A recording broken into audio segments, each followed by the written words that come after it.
Hello everyone. आज हम पढ़ेंगे भारतीय परिषद अधिनियम 1909 और भारतीय परिषद अधिनियम 1919। ठीक है, तो जो ये भारतीय परिषद अधिनियम 1909 है, इसको मार्ले मिंटो रिफॉर्म भी कहते हैं। क्या कहते हैं? Morley Minto reform. ठीक है, अब इस अधिनियम का, मार्ले मिंटो रिफॉर्म का, या फिर बोला जाए भारतीय परिषद अधिनियम का जो प्रमुख उद्देश्य था कि उस समय उदारवादियों एवं उग्रवादियों के बीच में मतभेद चल रहे थे। ठीक है, तो उनके जो मतभेद थे उनका लाभ उठाना, और दूसरी बात क्या है कि 1906 में स्थापित मुस्लिम लीग के सहयोग से मुस्लिमों का तुष्टीकरण करना। यह दो इनके मुख्य उद्देश्य थे इस परिषद अधिनियम 1909 के, भारतीय परिषद अधिनियम 1909 के। ठीक है, जैसा कि हमें पता है अंग्रेजों ने क्या किया था? फूट डालो शासन करो की नीति अपनाई थी। तो जब देखा कि उग्रवादी एवं उदारवादियों में आपसी मतभेद हैं, उनके बीच में मतलब बहुत सारी ऐसी चीजें हैं जिसमें दोनों लोगों का एक तरीके से एका नहीं है, दोनों लोग एक मत नहीं है, तो उन्होंने क्या किया? उस आपसी फूट का उन्होंने लाभ उठाया। ठीक है, और फिर मुस्लिम लीग की स्थापना हो गई 1906 में। तो फिर उसके सहयोग से इन्होंने क्या किया? मुसलमानों के साथ तुष्टीकरण की नीति अपनाई। ठीक है, तो चलिए यहाँ पर देख लेते हैं हम कि क्या क्या प्रमुख इसके माध्यम से उन्होंने क्या क्या निर्णय लिए, क्या क्या प्रमुख प्रावधान थे भारतीय परिषद अधिनियम 1909 के, या बोला जाए मार्ले मिंटो रिफॉर्म। तो इसमें क्या किया गया? सबसे पहला जो एक काम यहाँ पर किया गया वह तो यह था कि भारतीयों को विधि निर्माण तथा प्रशासन दोनों में प्रतिनिधित्व प्रदान किया गया। क्या किया गया? भारतीयों को विधि निर्माण में और प्रशासन दोनों में ही प्रतिनिधित्व दिया गया। सबसे पहले किसके द्वारा? भारतीय परिषद अधिनियम 1909 के द्वारा। ठीक है, फिर इसके बाद क्या किया इन्होंने? पहली बार मुस्लिम समुदाय के लिए पृथक निर्वाचन मंडल की सुविधा दी। अब यहाँ पर इन्होंने एक सांप्रदायिकता का वातावरण कर दिया था कि हिंदू मुसलमानों में आपस में एक फूट डालो शासन करो की नीति टाइप से। इन्होंने क्या किया? अलग से मुस्लिम समुदाय के लिए क्या कर दिया था? पृथक निर्वाचन मंडल की सुविधा दे दी थी। मतलब एक अलग से निर्वाचन मंडल की सुविधा जो है वह मार्ले मिंटो रिफॉर्म के द्वारा दे दी गई थी। भारतीय परिषद अधिनियम 1909 में दी, 1909 में। ठीक है, इसके बाद क्या किया इन्होंने? केंद्रीय और प्रांतीय विधायी शक्ति को बढ़ाया। ठीक है, क्या किया? केंद्रीय और प्रांतीय विधायी शक्ति को बढ़ाया। फिर उसके बाद परिषद के सदस्य को बजट विवेचना और प्रश्न का अधिकार दिया गया। मतलब कि बजट पर डिस्कस कर सकते थे जो परिषद के सदस्य थे, और वह उस पर प्रश्न भी पूछ सकते थे बजट पर। ठीक है, फिर इसके बाद सत्येंद्र सिन्हा को गवर्नर जनरल की कार्यकारिणी के प्रथम विधि सदस्य नियुक्त किया। किसको किया था? ये क्वेश्चन प्रीलिम्स में पूछा जाता है। सत्येंद्र सिन्हा गवर्नर जनरल की कार्यकारिणी के प्रथम विधि सदस्य नियुक्त किए गए। कौन? सत्येंद्र सिन्हा। ठीक है, ये क्वेश्चन आता है। फिर इसके बाद क्या हुआ? भारतीय विधान परिषद में सदस्य संख्या 60 की और 9 पदेय सदस्यों का प्रावधान दिया। ठीक है, कितने सदस्य थे? 60 सदस्य थे, और 9 क्या थे? 9 पदेय सदस्य थे। तो भारतीय विधान परिषद में सदस्यों की कुल संख्या कितनी थी? 60 थी, और 9 इसमें क्या थे? पदेय सदस्य थे। तो इसमें जो सबसे इम्पोर्टेंट एक चीज थी, इस एक्ट का जो सबसे विवादित प्रावधान था वह यह था कि मुस्लिमों के लिए एक पृथक निर्वाचन प्रणाली की व्यवस्था की। ठीक है, अब जो मुस्लिमों के लिए एक पृथक निर्वाचन प्रणाली की उन्होंने व्यवस्था कर दी, तो उससे क्या हुआ? न केवल सांप्रदायिक एक नेतृत्व दिया गया, बल्कि एक तुष्टीकरण के लिए भी उनकी जनसंख्या से अधिक प्रतिनिधित्व दिया गया। ठीक है, तो इस कारण ऐसा कहा। फिर जो उस समय जो राज्य सचिव थे मार्ले ने, उन्होंने मिंटो को एक पत्र लिखा, और उसमें उन्होंने लिखा कि हम भारत में ऐसा विषैला बीज बो रहे हैं जिसका फल अवश्य ही विषैला होगा। मतलब क्या लिखा मार्ले ने मिंटो को कि ये जो पृथक जो निर्वाचन मंडल की व्यवस्था की गई, तो उन्होंने उस समय ये लिखा कि हम भारत में एक ऐसा बीज बो रहे हैं जिसका क्या है? फल होगा, वह बहुत ही विषैला होगा। ठीक है, जिसका बाद में जो भविष्य में वह फल विषैला फल प्राप्त होगा। ठीक है, अब इस अधिनियम को एक और भी कहते हैं, इस अधिनियम को हितैषी निरंकुशवाद कहा जाता है। इस एक्ट को क्या कहा जाता है? हितैषी निरंकुशवाद। हितैषी निरंकुशवाद। ठीक है, तो सबसे इंपॉर्टेंट तो क्या रहा यहाँ पर, मुस्लिम के लिए अलग से निर्वाचन प्रणाली की व्यवस्था की। इससे क्या हुआ, सांप्रदायिकता को बढ़ावा दिया गया। भारतीय परिषद अधिनियम 1909 या माली मिंटो रिफॉर्म, इसको हितैषी निरंकुशवाद अधिनियम भी कहा जाता है। अब इसके बाद आया भारतीय परिषद अधिनियम 1919 या बोला जाए मॉन्टेग्यू चेम्सफोर्ड सुधार। ठीक है, अब इसके द्वारा किया गया सबसे पहले तो द्विसदनीय व्यवस्था की शुरुआत की गई।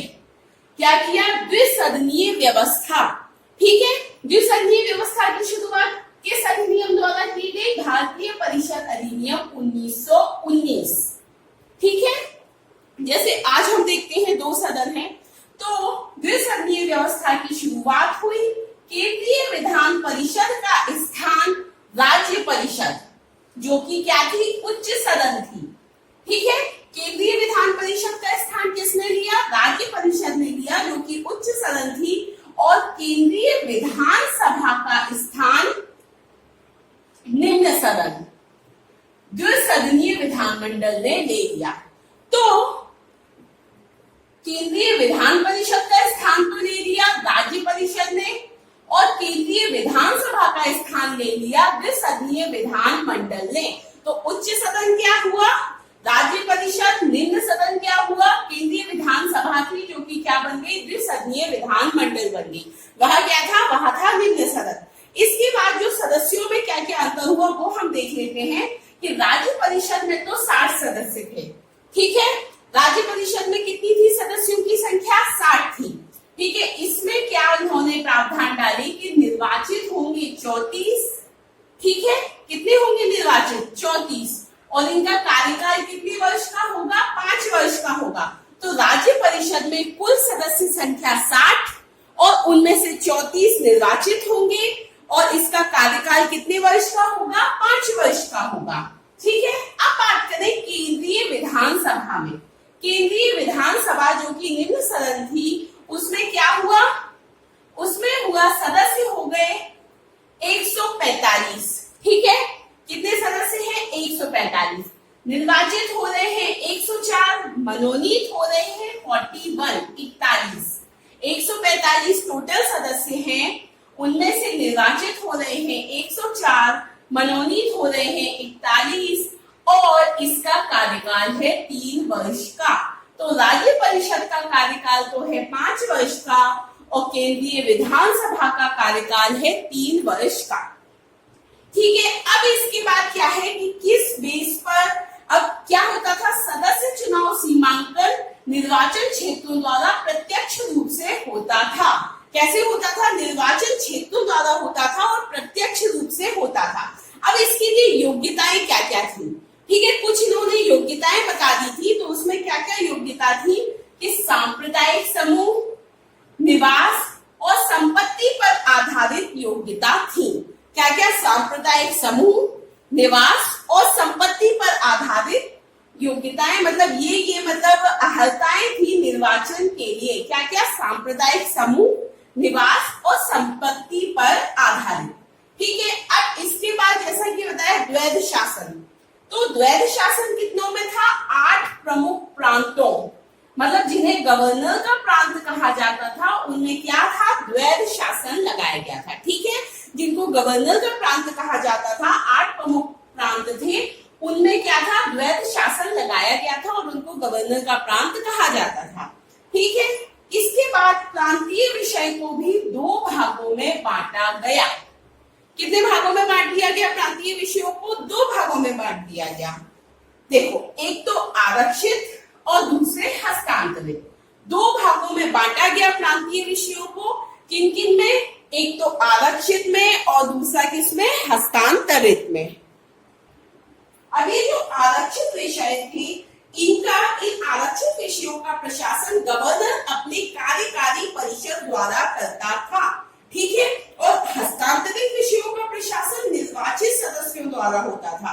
तो जो आरक्षित विषय हैं, उनका प्रशासन तो कौन कर रहा है, गवर्नर कर रहा है अपनी कार्यकारी परिषद द्वारा। ठीक है, आरक्षित। ठीक है, उसके बाद जो दूसरे हैं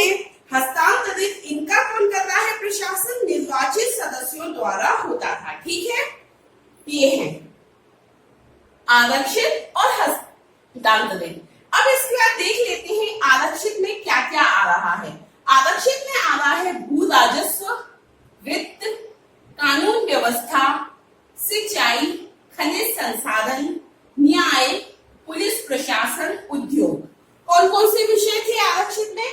भू राजस्व, वित्त, कानून व्यवस्था, सिंचाई, खनिज संसाधन, न्याय, पुलिस प्रशासन और उद्योग। फिर इसके बाद बात करें हस्तांतरित की, तो हस्तांतरित में थे शिक्षा, लोक स्वास्थ्य, कृषि, मापतौल, स्थानीय स्वायत्त शासन आदि। ठीक है, इसके बाद सार्वजनिक मनोरंजन पर नियंत्रण और आबकारी कितने थे हस्तांतरित में। ठीक है, अब इसके बाद एक और जो इम्पोर्टेंट चीज हुई भारतीय परिषद अधिनियम 1919 द्वारा, वह था पहली बार लोक सेवा आयोग का गठन। ये प्रीलिम्स का ही बहुत इंपॉर्टेंट क्वेश्चन है। ठीक है, पहली बार लोक सेवा आयोग का गठन हुआ और इसके साथ ही लोक लेखा व वित्त समिति का गठन भी इसी अधिनियम द्वारा हुआ। भारतीय परिषद अधिनियम 1919 द्वारा क्या क्या हुआ? लोक सेवा आयोग का गठन हुआ और लोक लेखा और वित्त समिति का गठन हुआ। ठीक है, इसके बाद भाषाई आधार पर राज्यों के पुनर्गठन की सिफारिश मॉन्टफोर्ड रिपोर्ट 1918 द्वारा की गई। क्या भाषाई आधार पर राज्यों के पुनर्गठन की सिफारिश किस द्वारा की गई? मॉन्टफोर्ड रिपोर्ट 1918 द्वारा। ये इसके प्रमुख प्रावधान थे। हम एक बार फिर से देख लेते हैं। जो भारतीय परिषद अधिनियम था उसमें जैसा कि मैंने देखा कि अपन ने क्या देखा कि मुस्लिमों के लिए पृथक निर्वाचन मंडल की व्यवस्था की गई थी। ये इसका सबसे इम्पोर्टेंट है। तो इसमें एक तो भारतीयों को विधि निर्माण और प्रशासन दोनों में प्रतिनिधित्व प्रदान किया। ठीक है, इसके बाद पहली बार मुस्लिम समुदाय के लिए पृथक निर्वाचन मंडल की सुविधा दी गई, जो कि हमने देख लिया था। ये बहुत इंपॉर्टेंट हो जाता है क्योंकि ये प्रीलिम्स में क्वेश्चन आता है कि मुस्लिमों के लिए पृथक निर्वाचन मंडल की जो व्यवस्था की गई वह किस अधिनियम द्वारा की गई? तो किस द्वारा? भारतीय परिषद अधिनियम 1909 या फिर मार्ले मिंटो रिफॉर्म। ठीक है, ये दोनों ही नाम आपको याद रखने। और फिर दूसरी बात क्या, ये मेंस में भी आपको आ सकता है मार्ले मिंटो रिफॉर्म। 3 नंबर में ये क्वेश्चन आ सकता है, 5 नंबर में भी ये आ सकता है। ठीक है, तो ये आपको याद रखना है कि इसमें मेन आपको 2-3 बातें लिखनी ही लिखनी है। एक तो आपको अगर मान लीजिए कि ये 3 नंबर में आ जाता है ये आपका 3 नंबर में, तो फिर आप क्या लिखेंगे कि इस अधिनियम को भारतीय परिषद अधिनियम 1909 भी कहा जाता है। मार्ले मिंटो रिफॉर्म या भारतीय परिषद अधिनियम का प्रमुख उद्देश्य उदारवादियों तथा उग्रवादियों के बीच फूट का लाभ उठाना था और 1906 में स्थापित मुस्लिम लीग के सहयोग से मुसलमानों का तुष्टीकरण करना था। ठीक है, भारतीय परिषद अधिनियम 1909 द्वारा मुसलमानों के लिए पहली बार पृथक निर्वाचन मंडल की सुविधा दी गई। ठीक है, तो ये आपको जो इम्पोर्टेंट फैक्ट है वह इसमें लिख रहे रहेंगे।